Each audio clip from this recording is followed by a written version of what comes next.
அஸ்வின்ஸ் இனிப்பு காரம் பேக்கரி மற்றும் செல்வ உணவகம். மயிலாடுதுறை அருகே 2 இளைஞர்களை சாராய வியாபாரிகள் கத்தியால் குத்தி கொலை செய்த சம்பவத்தில் தலைமறைவான வியாபாரிகளை உறவினர்கள் 5 பேரை கைது செய்ய வலியுறுத்தி இருவேறு இடங்களில் உயிரிழந்தவர்களின் உறவினர்கள் போராட்டத்தில் ஈடுபட்டுள்ளனர். இதுகுறித்தான கூடுதல் விவரங்களோடு இணைகிறார் நமது செய்தியாளர் செல்லப்பா. வணக்கம் செல்லப்பா, கள நிலவரம் என்ன? வணக்கம். மயிலாடுதுறையில் இரட்டை கொலை வழக்கு நடந்துள்ளது. சம்பவம் மயிலாடுதுறை மாவட்டத்தையே பேரழிவை ஏற்படுத்தியுள்ளது. இதில் சாராய வியாபாரிகளான தங்கதுரை, ராஜ்குமார், மூவேந்தன் ஆகிய 3 பேரும் அதே பகுதியில் உள்ள முட்டம் பகுதியில் உள்ள ஹரிசக்தி என்பவரை கட்டையால் குத்தி கொலை செய்துள்ளனர்.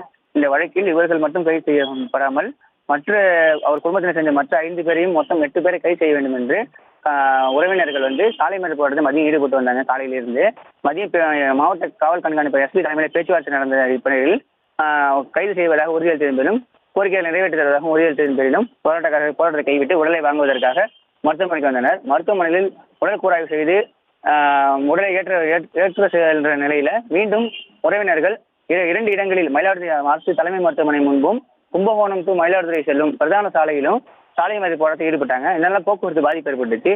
மேலும் அங்கு வந்த மாவட்ட காவல் கண்காணிப்பாளர் ஸ்டாலின் மற்றும் மயிலாடுதுறை வட்டாட்சியர் விஜயராணி ஆகியோர் பேச்சுவார்த்தை நடத்தி வருகின்றாங்க.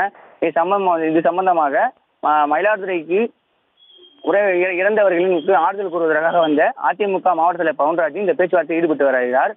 மேலும் இவங்களோட கோரிக்கை என்னவென்றால் மயிலாடுதுறை அரசு மற்றும் உடற்கூராய்வு செய்யப்பட்ட பின்னரும் உடலை வாங்க மறுத்தும் கோரிக்கை இந்த ஆர்ப்பாட்டத்தில் ஈடுபட்டு வராங்க.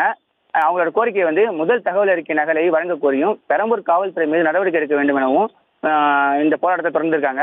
மேலும் இந்த எஃப்ஐஆர்ல 3 பேர் மீது மட்டுமே வழக்கு பதிவு செஞ்சிருக்காங்க. மீதமுள்ள 5 பேரையும் சேர்த்து மொத்தம் 8 பேர் மீது வழக்கு பதிவு செய்ய வேண்டும் என்றும் இந்த போராட்டத்தில் தொடர்ந்து ஈடுபட்டு வராங்க.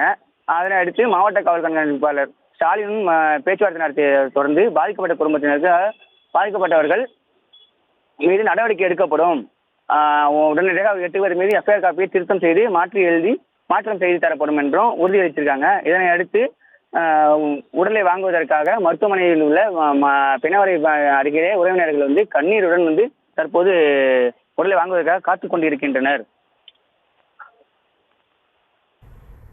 விவரங்களுக்கு நன்றி செல்லப்பா.